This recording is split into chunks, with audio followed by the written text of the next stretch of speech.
A pauta é saúde. Vamos conversar na programação da Rádio Clube FM com o advogado Carlos Alexandre Lorga, ele que é graduado, especialista, mestre e doutorando na área do direito, presta assessoria jurídica a diversas instituições da área da saúde no estado do Paraná, dentre elas o Hospital Santa Pelissari, aqui de Palmas, para tratarmos de um assunto que já de algum tempo vem sendo debatido e ganha destaque, inclusive nesta semana, quando acontece a Marcha dos Prefeitos em Brasília. Dentre a pauta de reivindicações das lideranças municipais está a atualização da tabela SUS.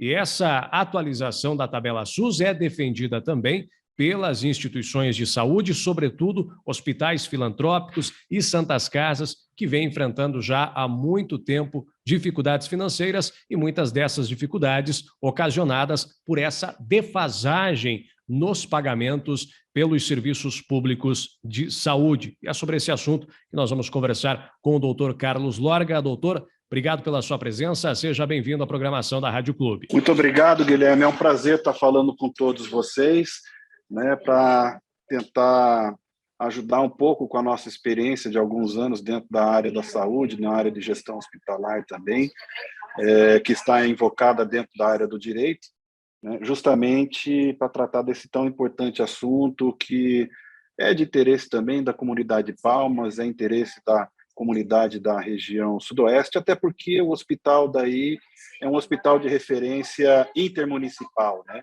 Então, tendo em vista essa questão, ela ganha uma relevância um pouco maior. Mas estou à disposição para tentar, na medida do possível, com os meus poucos conhecimentos na área, ajudar e esclarecer os ouvintes a respeito desse delicado tema.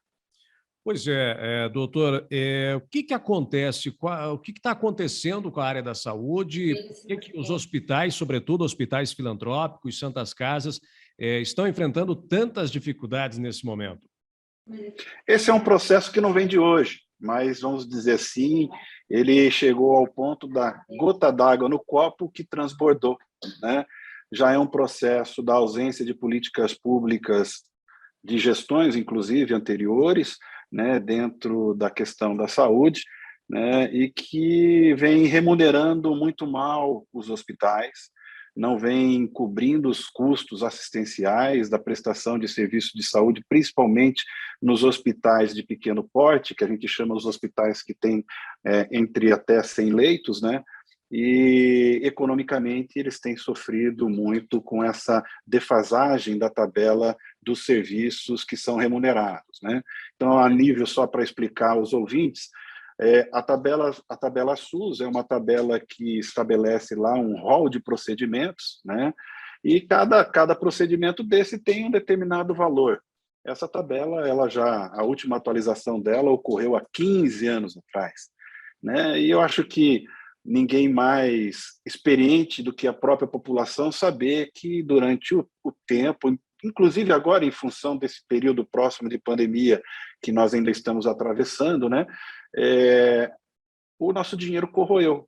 E esse tipo de reflexo também foi sentido pelos hospitais, Então, a dona de casa lá que sabe que o gás ficou mais caro, o arroz ficou mais caro, o feijão ficou mais caro, o hospital também faz alimentação para os seus pacientes. Então, isso tudo também ficou mais caro para dentro do hospital, Tentando trazer um pouco de uma informação mais simples possível para o ouvinte poder fazer o seu entendimento, Mas, basicamente, é isso, Alguns estudos anteriores que nós fizemos a respeito dessa questão, o último estudo que eu fiz foi em 2018, já apontavam que no mesmo período, por exemplo, o INPC, que é um índice nosso comum utilizado de inflação, ele, do início do Plano do Real até a final dessa minha pesquisa que eu fiz em 2018, já tinha dado 530 e poucos % de inflação nesse período, Nesse mesmo período, essa tabela ela sofreu um reajuste só de 94%. Então, a conta não fecha. O fato é esse, a conta não fecha. E, vamos dizer assim, deixou-se de discutir esse importante tema porque os hospitais, de certa forma, quando foram clamados para a guerra contra a Covid, se colocaram à prontidão, se colocaram na luta junto com a comunidade.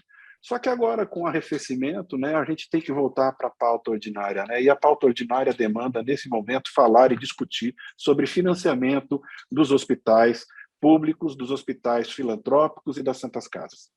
Ou, inclusive, no dia 20 deste mês, né, durante reunião do Conselho Municipal de Saúde, o senhor fez uma exposição com alguns números específicos do Hospital de Palmas, mas que eles refletem uma realidade nacional. O senhor citava, por exemplo, que no caso do Hospital de Palmas, mais de 70% dos procedimentos realizados são através do SUS. No entanto, quando se fala em financiamento, essa tabela ela se inverte, né? Mais de 60% do financiamento do hospital vem de procedimentos particulares, ou seja, realmente essa conta não fecha, né? Guilherme, você foi muito feliz na sua colocação. É justamente essa a situação real do que acontece. Em termos quantitativos, né, vamos dizer, em números de procedimentos, o Hospital de Palmas, o Hospital Santa Pelizari, ele entrega 70% para o SUS. Agora, quando você transforma isso monetariamente para saber o quanto ele é remunerado, há uma inversão. A receita dele com o SUS se transforma em 30%. E a receita que é feita do restante, que compõe todo um fluxo de caixa, né? Que, na verdade, esse fluxo de caixa privado acaba financiando o Sistema Único de Saúde, né? E deixa de gerar, talvez, investimentos no próprio hospital, aquisição de novos equipamentos, melhoria de tecnologias e coisas afim, porque não sobra recursos, não sobram recursos financeiros para fazer esse tipo de investimento, porque a conta não fecha, né? Acaba se tornando deficitário. Enfim, essa é uma situação que não é uma situação local, é uma situação de hoje de caráter nacional. Tanto é, como você já citou no início da sua reportagem, há uma mobilização das Santas Casas, dos hospitais filantrópicos sobre esse tema, né? E eles estão até utilizando o slogan chega de silêncio, né? As Santas Casas e hospitais filantrópicos há muito tempo têm andado só com o pires na mão, né? E eu acho que não é isso que eles querem. Tanto os hospitais filantrópicos como as Santas Casas, e isso se inclui também o nosso hospital aqui de Palmas, que é nessa condição jurídica que ele atende o Sistema Único de Saúde, não quer receber subsídio, não quer receber emenda parlamentar para poder fazer seu custeio, ele não quer receber recursos que não sejam compatíveis, por exemplo, com a remuneração digna do serviço que é prestado. O que nós precisamos é efetivamente isso, né? Se um paciente precisar fazer determinado procedimento e o mercado que regulamenta esses preços diz que determinado valor é compatível com aquele serviço, ele quer ser remunerado por aquilo, e não por uma tabela que está defasada há mais de 15 anos e que não paga, e que vem, inclusive, afugentando profissionais da saúde, principalmente médicos especialistas do Sistema Único de Saúde. Por exemplo, uma consulta numa especialidade, tem consultas de especialidades no SUS que não se paga mais do que R$15 a consulta de um médico. Que médico vai querer se manter no interior do estado, por mais que tenha amor à causa, trabalhar por R$15 uma consulta médica paga pelo SUS? Bem, fica a indagação aí para que os ouvintes também reflitam sobre isso. Doutor, uma outra situação que o senhor colocou durante a reunião do Conselho Municipal de Saúde é sobre, o termo seria um represamento de procedimentos já realizados pelo hospital aqui de Palmas, mas que acabam não sendo pagos, não é nem por uma questão de inadimplência do município, né? É que acaba ultrapassando aí o teto contratual, e isso representa aí um valor milionário. Explica para a gente a que se deve essa situação, doutora. Veja só, dentro de todo o contrato na administração pública, você trabalha dentro do orçamento público com valores pré-definidos, né? Esses valores pré-definidos para pagar os serviços hospitalares são calculados pelo Ministério da Saúde, né? E esses recursos vêm lá de Brasília para o município de Palmas, né? Palmas pega e estabelece isso para dentro de um contrato feito com o hospital, né, que representa, por exemplo, X dinheiros, que é dividido em 12 parcelas. Essas 12 parcelas, hoje, elas não são suficientes para pagar o tanto de atendimento que entra para dentro do hospital. Por quê? A população de Palmas cresceu, né? Esse teto financeiro ele já está estagnado também já há muitos anos, né? Dentro do Ministério da Saúde, nós precisamos e já provocamos a administração pública municipal. E aqui eu quero fazer um registro, né? A Secretaria Municipal de Saúde de Palmas tem sido muito solícita em nos escutar com relação a esses pleitos, né?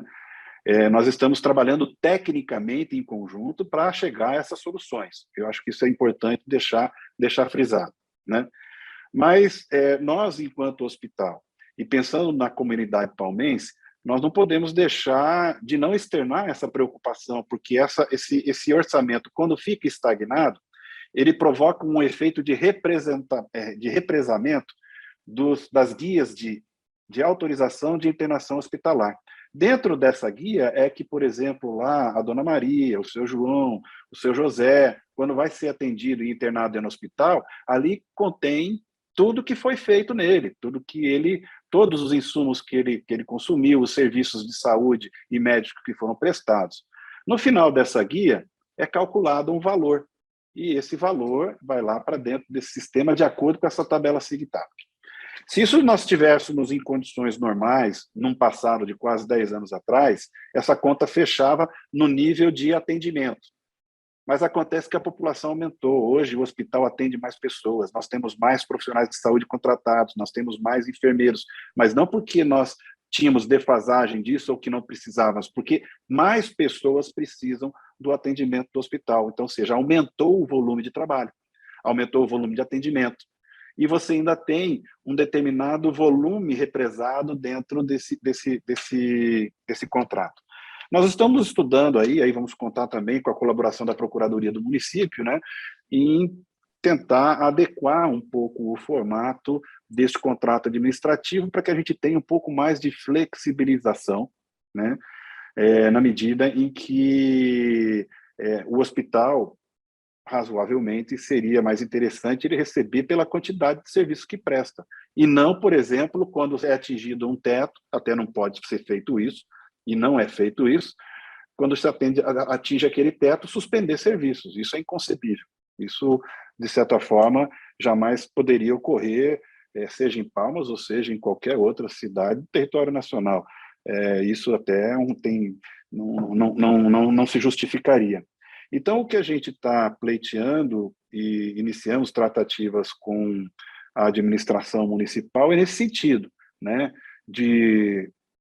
tendo a sensibilidade das nossas autoridades aí municipais, encaminhar esses pleitos ao Ministério da Saúde para que a gente possa obter provimento, um aumento referente a esse teto, né, financeiro, que seja compatível com a quantidade de prestação de serviço que são entregues. Porque senão a gente tem dois problemas aí.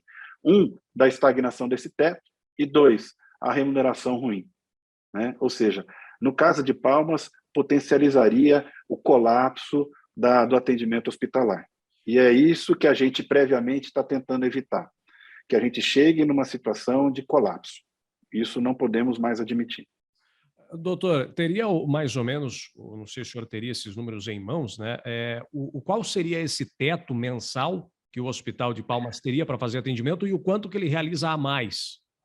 Olha, os nossos estudos concluíram o seguinte: hoje o teto atual é de R$292 mil, que está lá, e mais alguns reais, né? E falando em números redondos, seria isso, R$292 mil, que está lá como prestação de serviços pelo teto MAC, né? A nossa estimativa para que esse teto fosse equalizado em nível quantitativo, não estou dizendo em financeiro, porque a gente sabe que a tabela está defasada, mas em nível quantitativo teria que ser em torno de R$450 a R$480 mil. Ou seja, nós estamos aí, né? E isso é verdade porque nós temos hoje represado em torno de 5 meses de prestação de serviço. O que significa isso? Que em função desse teto achatado, ele foi apertado, e aí as AIHs que extrapolam esse teto, elas são reapresentadas para serem pagas. Eu já tenho uma fila de 5 meses de serviços já prestados, e isso significa, em português bem claro, se hoje acontecesse uma desgraça e o hospital fechasse, por qualquer motivo que fosse, nós ainda teríamos 5 meses de receita para receber sem precisar trabalhar.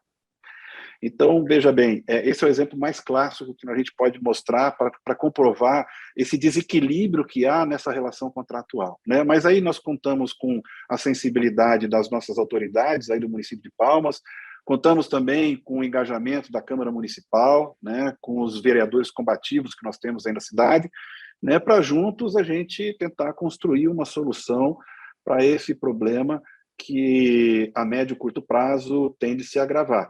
Mas a gente está lutando por isso, e eu acho que nesse aspecto, principalmente até num espaço democrático como é o Conselho Municipal de Saúde, e aí eu quero fazer uma deferência especial ao Dr. Célio, o presidente do Conselho, que é uma pessoa que entende muito de saúde pública também, né?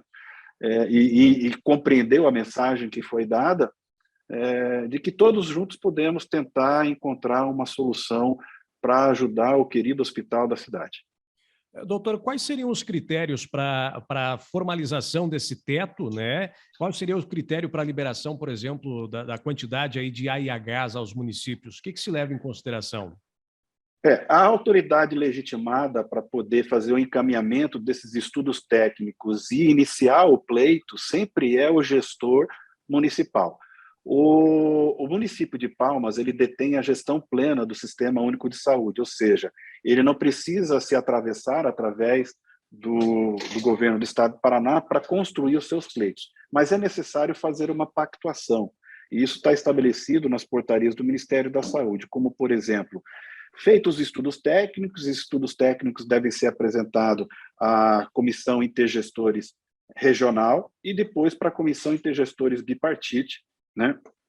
Disso é extraída uma resolução, não é um procedimento burocrático nenhum, são só reuniões ordinárias que, uma vez os pleitos tendo legitimidade, essas instâncias, eles referendam esses pedidos, instrui esse tipo de procedimento, um requerimento formal feito pelo secretário municipal de saúde a Brasília, e aí a gente conta com a articulação, nesse momento aí, dessas forças políticas para poder atender em caráter de urgência.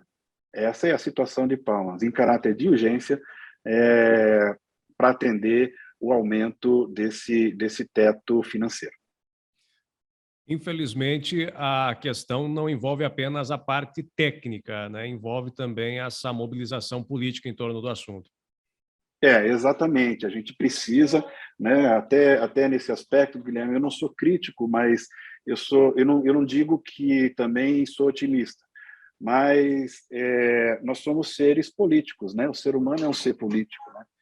E eu acho que aí a gente depende muito da sensibilidade humana, independente de que ponto está, se está no lado técnico, se está no lado político, de juntar forças para tentar alcançar um bem comum maior, né? Que aí seria a gente ter as garantias de que a população de Palmas tenha o atendimento hospitalar que merece, que precisa, e não correr nenhum tipo de risco de desassistência. Doutor, o senhor que tem pleno conhecimento, inclusive já atuou, né, junto a órgãos públicos da área da saúde, eu não sei se o senhor teria essa resposta, mas falta dinheiro para que haja essa destinação adequada conforme as necessidades dos municípios? Eu acho que todo recurso merece ser bem administrado, né? Quando você tem pleitos legítimos, que, por exemplo, pode pôr em risco uma população de mais de 50 mil habitantes, que fazem uso, 50 mil vidas, que fazem uso de um único hospital, que inclusive é referência para as outras tantas 50 mil no seu entorno, né? Eu acho que é uma questão mais humanitária, né, do que orçamentária. E a gente sabe que a gestão pública tem mecanismos de ajustes orçamentários, de puxa dali, ajusta aqui e coloca... Porque, veja bem, não estamos falando aí de valores estratosféricos, né? com relação ao que o município de Palmas especificamente precisaria para ajustar o seu contrato, né? O seu contrato administrativo com o Sistema Único de Saúde. Mas é o tipo da coisa, a gente não pode deixar de ter esperança, né, Guilherme? A gente tem que fazer a nossa parte, né? Nós estamos aí num período muito conturbado da história política do Brasil e eu acho que as pessoas elas têm que colocar em pauta principalmente as coisas que possam ajudar a dar uma segurança social como suas prioridades, né? Então, eu acho saúde, educação, né? As questões sociais que possam ser pleitos, eu acho que é a bola da vez, a gente não tem como mais se miscuir dessa discussão. Então, aí a população, nesse período aí pré-eleitoral, deve observar os pretensos candidatos que estarão aí para serem bem avaliados. Doutor, sobre a atualização da tabela SUS, já de um bom tempo nós ouvimos essa discussão. O senhor que acompanha com mais atenção, com mais detalhe, há alguma iniciativa mais avançada de se realmente conseguir essa atualização da tabela? Olha, a gente espera que com essa mobilização nacional as autoridades se sensibilizem definitivamente e apresentem medidas concretas, seja com a atualização da tabela, ou seja, inclusive, a mudança da política de contratualização, né? A gente tem conhecimento a respeito de modelos de contratualização que são utilizados em outros países, que não são os mesmos, para hospitais, que não são os mesmos que são utilizados no Brasil, né? Onde você tem a meritocracia, né? Tipo, uma parte da remuneração pela prestação de serviço, outra parte pela qualificação do serviço, atingimento de metas, resolutividade no atendimento, né? E que tudo isso pode compor um contrato administrativo mais moderno, né? Mas a gente, infelizmente, ainda estamos um pouco distante dessa conversa. Se no presente momento houvesse a sensibilidade das autoridades e trouxesse medidas concretas para melhorar a remuneração, isso já seria um bom avanço, né? E aí deixaríamos para um segundo momento, talvez discutir o modelo de contratualização, as bases, as metas, que possam estar inseridas nos contratos mais modernos na prestação de serviços hospitalares.